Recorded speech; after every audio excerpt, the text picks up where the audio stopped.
I yield 5 minutes to a distinguished member of the Ways and Means Committee, the gentleman from Kentucky. The gentleman from Kentucky is recognized for 5 minutes. Mr. Speaker, today we debate legislation to prevent taxes from increasing on all taxpayers as our economy struggles to recover. We know without any doubts that virtually all Americans will be forced to send more of their hard-earned dollars to Washington on January 1st, 2011 if we fail to act.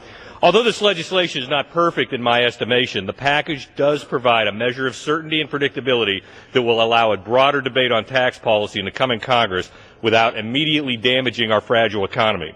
This package will prevent devastating tax increases from falling on the backs of hard-working Americans, small businesses, and job-creating investments.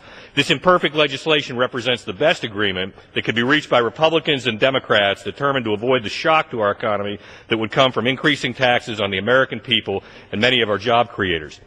A vote against this agreement, which would prevent the largest tax increase in history, is really a vote for a $3.8 trillion job-killing tax increase. Regardless of what side of the aisle the opposition comes from, they're willing to accept the proposition that taxes will increase for all Americans. They may hope to gain political points, but I'm not willing to let perfect stand in the way of good when it comes to matters that negatively impact the paychecks of Kentuckians. Earlier this week, this package earned the bipartisan support of more than 80 senators. If we fail today, middle-class families will see roughly $100 per week taken out of their paychecks. Increasing taxes now will cause more pain for families with tight budgets, force small businesses to cut more employees, and further slow economic growth throughout the nation. Critics of extending the tax cuts for Americans have suggested that the cost will add to the deficit in coming years. While taxing is a function of government, the federal government is not entitled to any specific amount of revenue from the American people. What is the cost of letting Americans and job creators keep their own money? Because of budgetary gimmicks in Washington, many members of Congress have lost sight of the fact that the money Congress spends comes from the American people, is owned by the American people, and the debt we accrue falls on their shoulders. Instead of following the budgetary common sense possessed by most Americans, Democrats and Republicans in Congress have routinely spent well beyond their means.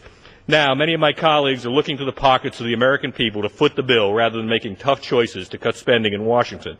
If less tax revenue is coming into the Treasury, Congress has an obligation to spend less. Democratic leadership in the House refuses to accept that proposition. Rather than take steps to solve excessive congressional spending, Democrats in Congress have had one response to the problem of our mounting debt: send more money. Americans have lost faith in the ability of their federal government to demonstrate fiscal responsibility and self-control. Why would they trust those who claim that tax increases are the answer to our fiscal problems? With the tax record of this Congress, increasing taxes is tantamount to entrusting your teenager with a credit card. This past November, voters sent a clear message, a restraining order on Washington. Stop the political games with our economy, restore fiscal sanity to Washington, and create certainty and stability in our markets. American families and small businesses can't afford for Congress to play chicken with their hard-earned tax dollars rather than renewing the expiring tax cuts. Therefore, if Congress chooses to ignore the demands of the people, dragging the debate into next year, the result will be more money taken out of American families' paychecks, impeded job creation, and more partisan political bickering. Where drafting this legislation, I would repeal the AMT, permanently abolish the estate tax, make the tax reductions permanent for all Americans, and insist that the unemployment compensation be offset by common-sense spending reductions. However, President Obama has made it clear that he won't sign an extension of current tax relief without the unemployment provisions that makes the 2001 and 2003 tax relief permanent. Congress must develop and adopt a workout plan to eliminate the deficit, just like any business or family in financial trouble. Congress must learn from the mistakes epitomized by Washington's bailout culture and support policies to increase American competitiveness and improve the economic climate for entrepreneurs and small businesses. The road to prosperity allows you to take more home to your family and enjoy the economic freedom that historically has been a hallmark of American culture. And with that, Mr. Speaker, I yield back the balance of my time. Gentleman yields back.